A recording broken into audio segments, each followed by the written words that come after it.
পিছনে একটা ডিম পাই রাখছে, এটা আমার বাবা দেখেন প্রথম কম দামের মধ্যে একটু ভালো কিছু নিয়ে আসার চেষ্টা করছি। আসসালামু আলাইকুম ওয়া রাহমাতুল্লাহি ওয়া বারাকাতুহু। বাবা তিনতলা পুরান সেটআপের মধ্যে চলে আসছে, আসার পর দেখতেছে আমাদের নতুন যে গোল্ডেন ওয়াইন্ডার গুলো আছে ওগুলা ডিম পাড়ে দিছে। বাবা এটা দেখি তো খুশি হয়ে গেছে। এই গোল্ডেন ওয়াইন্ডার গুলো কয়দিন আগে আমার বন্ধু থেকে আনছিলাম, আপনাদেরকে বলছিলাম। আর এরপরে এখন দেখেন মাশাআল্লাহ ডিম পাড়া শুরু করছে এরা।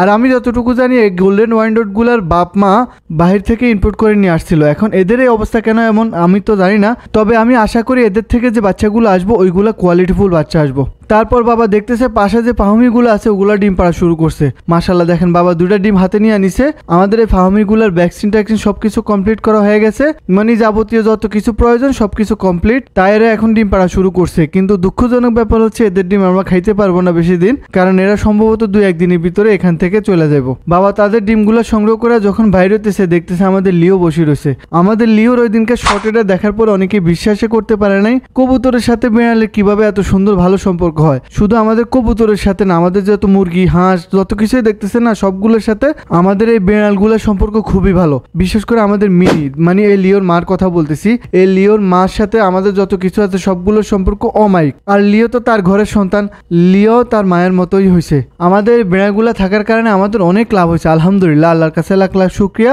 কারণ আমাদের ঘরে যে পরিমাণ ইঁদুরের উৎপাত ছিল ওই উৎপাত থেকে এই বিড়ালগুলো আমাদের রক্ষা করছে। প্রতিদিন 1টা 2টা 3টা করে এভাবে ইঁদুর এরা ধরতেছে আর মারতেছে। তারপর বাবা যে ডিমগুলো নিয়ে চলে আসছে ওই ডিমগুলোর মধ্যে এখন মার্কার দিয়া মার্কিং করে নিতেছে কোনটা কোন মুরগির ডিম, যাতে পরবর্তীতে চিনতে পারে। এই ডিমগুলো এখন ইনকিউবেটরের মধ্যে দিয়ে দিব। আমাদের ইনকিউবেটরের মধ্যে আগে অনেকগুলো ডিম আছে, এখন আবার নতুন করে ডিম বসাইতেছে। আমরা এখন আর বেশি দিন অপেক্ষা করি না, অল্প কিছু ডিম হওয়ার পরে আমরা মেশিনের মধ্যে বসাই দিই। আমাদের এদিকে যে পরিমাণ গরম পড়তেছে, এই গরমে যদি ডিমগুলো বাইরে থাকে তাহলে ডিমের ভিতরে পানি শুকিয়ে যাবো। তাই আমরা রিস্ক না নিয়ে অল্প কিছু ডিম হওয়ার পরে আমরা মেশিনের মধ্যে ঢুকাই দিই। বাবা বিসমিল্লাহ পরে ডিমগুলো মেশিনের মধ্যে দিয়ে দিছে।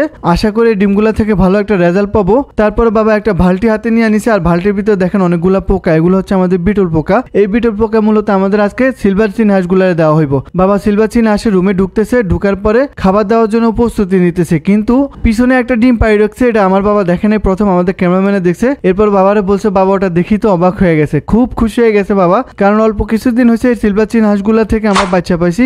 এখন দেখেন খুব দ্রুত আবার ডিম পাড়িয়ে দিছে। তারপরে বাবা তাদেরকে বিটল পোকা দিয়ে দিছে, আর এরা বিটল পোকা খুবই পছন্দ করে। শুধু এরাই না, আমার ঘরে হাঁস মুরগি যত কিছু আছে তারা সবাই বিটল পোকা পছন্দ করে, এবং আমরা রেগুলার এদেরকে বিটল পোকা খাইতে দিই। এরা যেহেতু বাইরে ডিম পাড়িয়ে দিছে এদের জন্য একটা খাঁচা প্রয়োজন। বাবা একটা খাঁচা নিয়ে চলে আসছে, আর ওই খাঁচার মধ্যে যে ডিমটা পারছে ওই ডিমটা দিয়ে সুন্দর মতো বসাই দিছে এখানে। আশা করি এখানে এরা ঠিক মতো ডিম দিব। আমি পরবর্তীতে অবশ্যই আপডেট দিব এরা কতগুলো ডিম পারছে। এরপর বাবা হাতে করে নিয়ে চলে আসতেছে আমাদের ঘরে নতুন পোষা পানি। আমাদের ঘরে আবার আলহামদুলিল্লাহ নতুন পোষা পানি আসতেছে। বাবা আস্তে আস্তে করে এগুলো নিয়ে দোতলা চলে আসছে। অবশ্যই এখানে দামি কিছু না, কম দামের মধ্যে একটু ভালো কিছু নিয়ে আসার চেষ্টা করছি। বাবা বিসমিল্লাহ পরে বক্সটা খোলা শুরু করছে। খুলতে না খুলতে দেখেন একটা দেশি গলাচিলা মুরগি বাইর হয়েছে। এটা দেশি না, এটা হচ্ছে হিলিচিকিল মুরগি। পাহাড়ি যে মুরগিগুলো আছে ওগুলা একটু বড় জাতের আর কি। তো দেখেন মোরগটা কত সুন্দর দেখা যায়, মোরগটা অনেক বড়। এই মোরগগুলা নিয়ে আসছে আমাদের খামারের জন্য নতুন করে। অবশ্যই আপনারা দোয়া করবেন যে উদ্দেশ্যে আমরা নিয়ে আসছি ওই উদ্দেশ্যে যাতে আমাদের সফল হয়। যেহেতু মোটামুটি এখন রাত হয়ে গেছে, এখন আর এদের সৌন্দর্যের কোয়ালিটি দেখাতে পাইতেছি না। কালকে ইনশাল্লাহ আমি দেখানোর চেষ্টা করব। আশা করি ভিডিওটা ভালো লাগছে। যদি ভালো লাগে চ্যানেলটা ফলো করবেন, সাবস্ক্রাইব করবেন। আল্লাহ হাফেজ।